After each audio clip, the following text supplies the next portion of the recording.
अरे कितनी बार कहा है मैंने तुझसे कि मुझे सुबह 7 बजे चाय चाहिए, और तू महारानी पता नहीं तेरी आँख कब खुलती है। मम्मी मैं सुबह 6 बजे उठ गई थी, मैं चाय बनाने जा रही थी। चाय बनाने जा रही थी तू?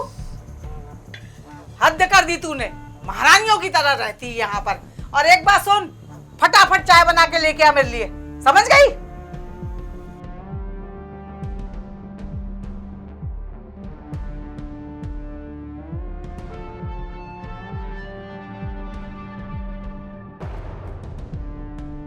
माँ, हाँ बेटा। ये कुछ पैसे रख लो, कुछ काम आएंगे घर पे आपके। और बरखा, तुम्हें कुछ चाहिए होगा तो माँ का बोल देना, माँ आपको तुम्हें दिलवा देंगे। ठीक है माँ, इसको तुम खुद दिला देना।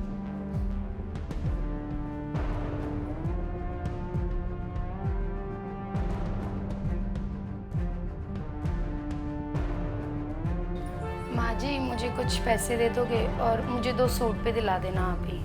मेरे पास ना तेरे को देने के लिए एक पैसा नहीं है, समझ गई?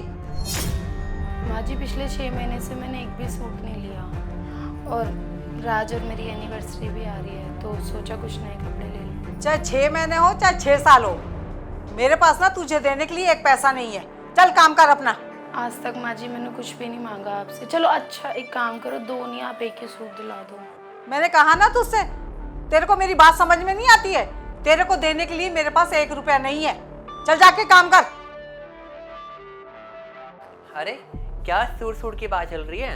अरे कुछ नहीं, जब से आप पैसे दिख गए ना तो मम्मी मेरे पीछे ही पड़ गई है, कह रही है कि कहते हैं चल सूट ले आते हैं, सूट ले आते हैं। तो मैंने अभी इन्हें बोला है कि मेरे पास सूट है, अभी मुझे ज़रूरत नहीं है, फिर भी कह रही है कि चलो साथ चलो सूट लेके आते हैं। माँ, क्यों इतना फोर्स कर रही हो? उससे कहा हुआ है मैंने, चाहिए होगा आपको बोल देगी, आपको टेंशन लेते हो इतना। और वैसे भी माँ, बरखा मुझसे आके आने बातें करती रहती है, तारीफ करती है बहुत मुझे आपके बारे में कि मेरी माँ ने मेरी को हेल्प करी, खाना बनाया, कपड़े में हेल्प कर दी, खाने में हेल्प कर दी, हर चीज़ में हेल्प कर दी।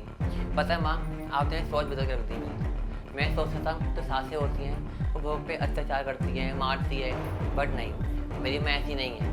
मेरी माँ तो लाखों में एक है। बरखा, तुम पता वो लकी हो, तुमको ऐसी माँ मिली है, मेरी सास मिली है। माँ सच में आपने सोच बदल दी पूरी। मेरे को प्राउड है कि मेरी माँ ऐसी होती। अच्छा माँ, मैं जाता हूँ, ठीक है बरखा? बेटा मुझे ना माफ कर दे, मैं कितनी बुरी हूँ। तू तेरे साथ इतना गंदा व्यवहार करती हूँ, मैं तुझे डांटती हूँ, मारती हूँ, पीटती हूँ, लेकिन तू बदले में मुझे इतना प्यार देती है, इतनी इज्जत देती है, और मेरी इतनी तारीफ कर रही है तू राज के आगे। मैं कभी सपने में भी नहीं सोच सकती। लेकिन बेटा मुझे ना आज ये एहसास हो रहा है कि मैं कितनी गंदी हूँ, मेरी सोच कितनी गलत थी, और तू मुझे इतना प्यार और सम्मान दे रही है, राज के सामने मेरी इतनी तारीफ कर रही है। मैं ना अपने आप को ना बहुत शर्मिंदगी महसूस कर रही हूँ। बेटा मुझे माफ़ कर दे मेरे बच्चे। अरे माँ जी आप माफ़ी मत मांगो, कोई बात नहीं, आप भी तो मेरी माँ हो, और माँ तो बच्चे को डांट देती है। मुझे इस चीज़ का आपका कभी बुरा नहीं लगेगा, ठीक है? तू कितनी अच्छी है बेटा, बुरी तो मैं हूँ।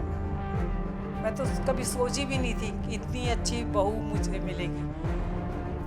लकी तू नहीं, लकी तो मैं हूँ कि मुझे तुझ जैसी बहू बेटी के रूप में मिली है, और इतनी अच्छी मिली है कि। लेकिन एक बात बताऊँ, मैं आज के बाद मैं तुझसे वायदा करती हूँ कि मैं ना कभी तुझे नफरत से नहीं देखूंगी, कभी मारपीट नहीं करूँगी, गाली गलौज नहीं करूँगी, अपनी बेटी की तरह प्यार से रखूँगी तुझे। अच्छा सुन, अब सारी बातों को छोड़, अब तू ना जाके फटाफट तैयार हो जा। आज ना मैं अपनी बेटी को ना मार्केट लेके जाऊँगी और खूब शॉपिंग करवाऊँगी तेरी। जो तुझे पसंद होगा ना बेटा, मैं तुझे वो ले करके दूँगी। नहीं नहीं माँ जी, अब मुझे कुछ नहीं चाहिए, मुझे आप मिल गए ना, मेरे को सब कुछ मिल गया। मुझे सिर्फ एक माँ का प्यार ही तो चाहिए था यहाँ पे। अब तो मुझे कुछ चाहिए होगा मैं आपको खुद भी बोल दूँगी, कोई दिक्कत नहीं है।